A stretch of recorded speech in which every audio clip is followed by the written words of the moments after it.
Yeah, if we're talking about reprogramming, Mhm. maybe we should introduce Daisy first. Say Yeah. hello to the camera. Hey guys, this is Daisy. Oh, our little rescue. Oh. Programming, yeah. Hmm. Um, so if you are in a place where you feel like things aren't working for you and you want to kind of re-establish some new rules for yourself, it's kind of good to look at where your existing rules have come from, your existing belief systems, Yes. Hmm. whether they're from external influences or whether they're actually something you've created yourself. Hmm. Um, and one of the main, especially as men, one of our main influences or not can be from our fathers, our dads, however you want to put it. So I'd be interested to know what your relationship was with your dad, what the dynamic was in your household, and then if you think there's anything, any ways you thought, any things you think you've taken on from your dad, Hmm. that would be useful. Yeah. Oh, yeah. I mean, I think I grew up in a very, very different, like, kind of household situation than a lot of people. So my dad was handicapped. My dad lost his leg when he was 29. So, like, we had kind of like a role switch at home. So my mom was the worker, my dad was the one who was looking after us.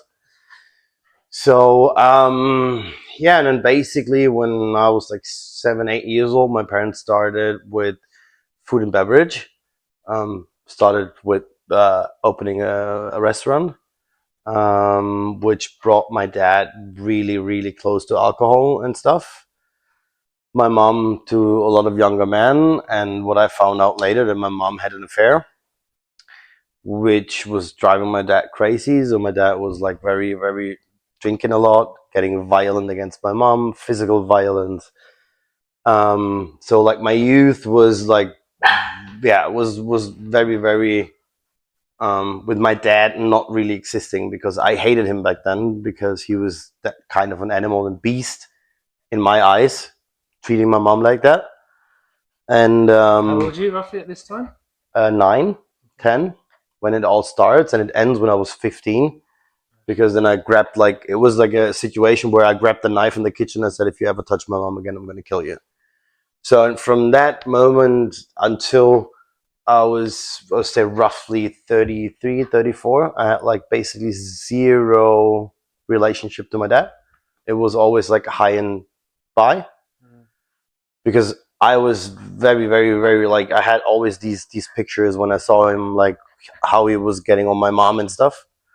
And yeah, and to the situation, how I figured everything out was when I was at that age, I found out that my ex girlfriend had an affair, and I told that to my parents, and I said, "Look, I'm gonna break up after 12 years because I found out she has an affair." And then I got a call from my dad in the middle of the night, crying on the phone, and he said, "Please, son, just promise me you don't end up like me." And I was like, okay, where is this coming from? What is that kind of information now for me? Mm. And then I called my mom a day later, and my mom said, yeah, there's things we never talked about. And then my mom confessed that she had an affair, Yeah. was cheating on my dad. So, I mean, violence is not to justify, not either between men, between whoever human being. Mm. There should be no violence in the planet. Nothing justifies that.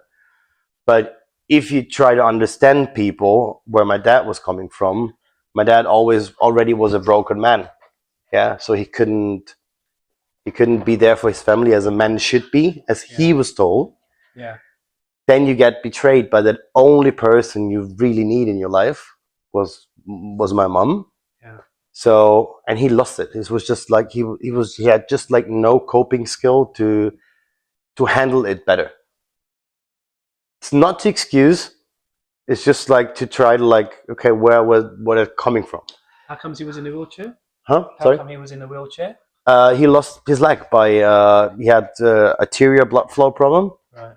and didn't go to the doctor because he was the man. Yeah. Yeah, he had to like earn the money for the family, and he goes just too late to the doctor. And then yeah, he went to the doctor when his feet started already to get black. So they cut off his leg on top here, and he was 29 back then. So yeah, and that basically like opened my view a little bit more, and also changed my opinion about my dad. So since then, we have a really close relationship. And I have two older sisters, and my dad is with me like this now, like really, really close. And we talk about topics we never talked before. But it's only because for me, it was always the problem. I didn't have all the information, so I judged. So I mean, as again, there's no excuse for violence, but yeah, I think he was just helpless. I think that was his yeah his way to try, yeah, to cope that. Like, I don't know. He could have done with someone to talk to, couldn't he? Yeah, I didn't have. Yeah. And because when we talk about that, I mean, Italian. My family background is Italian, so there is no space for being weak. There's no space for being to talk to somebody about your problems. If you sit in a family constellation and a friend constellation, it's always, oh, how are you? Oh, I'm good. Everything is good. Everything is good. Because honestly, when you sit with your friends and someone is asking, hey, how are you? And you say, oh, actually, I'm not really good.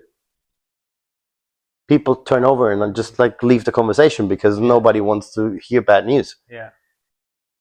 Yeah, it's very true. Yeah, and I think back then it was also like more than it is now. And have you got brothers and sisters? I have two older sisters. Yeah, two girls. Oh, yeah. okay. So I'm the only man, only man child. Yeah. Man child. Yeah, man child. I say I think I'm still a child. Yeah. So yeah. And what do you think? How do you think your dad's relationship with his mum? How do you feel that? What impact do you feel that's had on you in your relationships? It's like from the dad to his mom is also like kind of my grandfather died in 1950, so my dad was 1 year old. My grandfather died after he got injured in World War II. So my grandma grew up. She had to grow four boys. So my dad has four siblings, like four kids. They're all four boys. My dad should supposed to be on a priest academy. He should be a priest, but he left it without telling my grandma, learning the mechanic job. And then when he was 17, he ran away from home. So he ran away and run away from everything and go to Germany to earn money, to like make a good life. And I think they also had like a kind of like a 10 years period where they didn't talk to each other because he ran away, he left her alone. And then after that, my dad took care of my grandma. So like we were sending money as much as we could just to support the family down in Italy. Been there like two times, 3 times a year. I think my dad felt guilty his whole life against his mom for leaving her behind, running away from home and just leaving everything. So I think he felt guilty until my grandma died in '94. Yeah. And your dad's still with us? Yeah. Yeah. You'll meet him. Yeah, they're coming in 5 weeks. Oh, right, nice.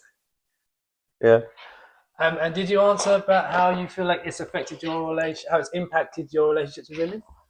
I mean, I think I would not say impacted, but I think you get like pre-programmed by seeing your parents, how they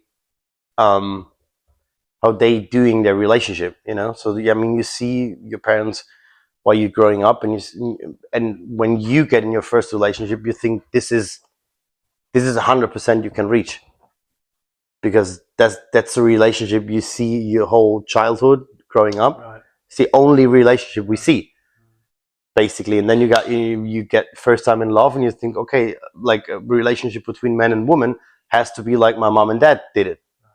So, and I was not a big talker because basically, as I told you before, like there were no space for weakness or like emotions in our home. So there was never space for that. I mean, I don't know how it was when you were little, but for example, when I was crying when I was a kid because I hurt my leg or my whatever, it was always like, why are you crying? Are you a girl? No, I cry because I'm hurt. And it's okay to cry, Yeah. It's not weak to cry. No. It's not nothing to do with being a girl. It's like, okay, so Well, I always got, I'll give you something to cry for. Yeah, that was also like someone was like, you cry because of that, come here, I give you something and then you can cry, so yeah. And I think like indirect, it affects like your view of relationships, because you see your parents, how they work together on what they ever have.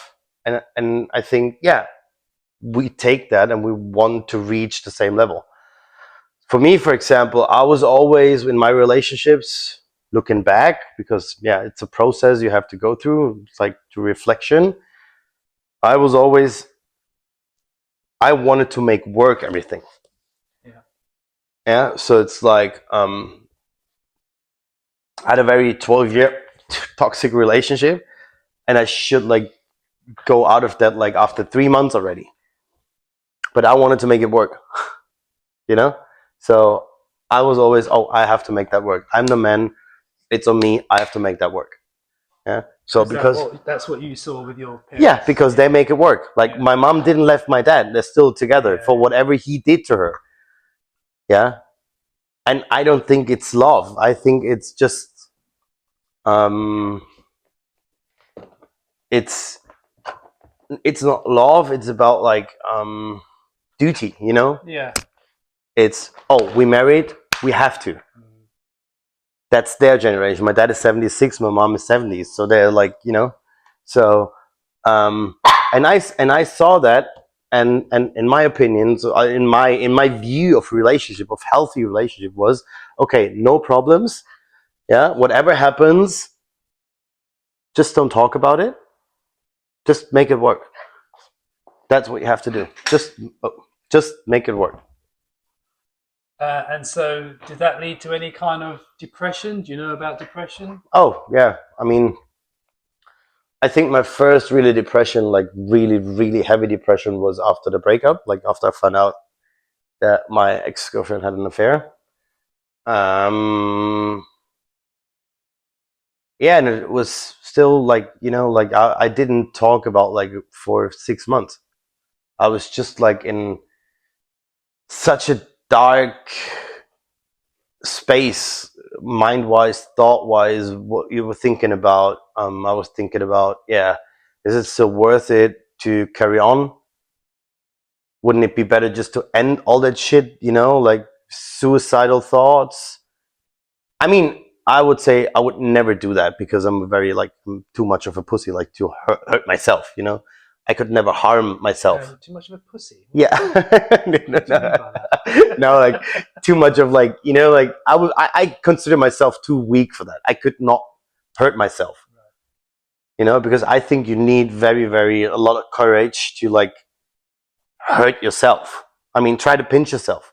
Oh, I've got a low pain threshold. I didn't have tattoos. Yeah, but you know what I mean? It's like, I mean, I have tattoos, but I couldn't, like, if I pinch myself, I'm like, so it's like I could never like harm myself, like in a very, very, very like serious way, but still the thinking about that was like a point where I was like, why am I thinking about that? Why I have these thoughts in mind? Why I want to end that? For what? And then I started like, and the thing is, like, with depression, I think is it's kind of a spiral. Okay, so it's like kind of a rabbit hole. So it starts like with, oh, I'm sad. I've like, you kind of like in a sad state, and the sad state is not going to go away. So it's going to stay for longer, and then it's longer, and the days getting darker, and everything is getting like grayish. You lose the sense for colors. You lose the sense for taste. Everything is just going to be blend. Yeah. And yeah, as I said, I had 6 months where I was like not talking about, and then at a certain point, I went to a therapist, because I said it's not weak to ask for help. And I found myself the first time in my life that I couldn't navigate myself out of that situation, because I was taught as a kid everything goes by, time heals everything, you know. So yeah, but this kind of stuff is not healed by time. You have to work on it. And yeah, then I went to therapy for that. And that gave me, not, it was not only like to curing or like curing the depression or like getting over the depression. I learned so much about myself during that therapy. I think the depression was just like 10% of what I did there to get over that depression, because that's symptoms. Yeah. But I learned 90% about myself and where everything is coming from. Yeah. Why I am such a people pleaser, why I try to make everyone happy and make everything work, why I was so attached to my ex-girlfriend, because like pushing buttons and all your trigger points, if people serve that, you do exactly what they want you to do, you know? Yeah. And did you have anyone around you outside of therapy, any like friends or family to talk to at this time when you were going through that depression? No, actually not, Any honestly. male friends? Mm-mm. No. No, I think masculinism or male people, like wherever they are from, like if it's straight, gay, or whatever people, I think like especially in our age and my age, people are not talkers. And as I said, I think I'm not the only person who grew up like, oh, if you have issues or problems, that's weak. Yeah. So nobody wants to be weak. So nobody talks about these things. No, basically, honestly, I've been to the therapy, and I started talking to my parents like that. I started therapy like after 4 months. Yeah, when I was already like over that kind of depression state, and I was still going on working on myself. Then I started talking about my parents and said, "Hey, I just wanted to let you know I'm in therapy at the moment." But I have to say also, I didn't take any medication.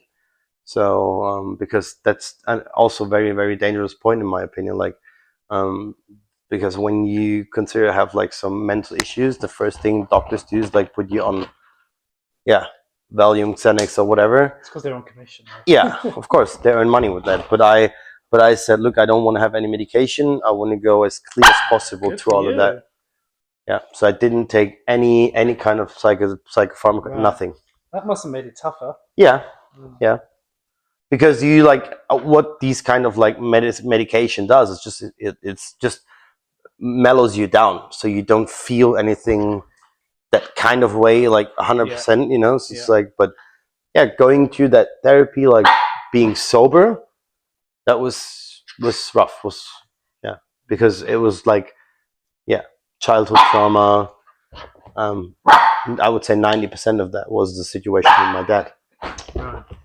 What I had to clear up with myself.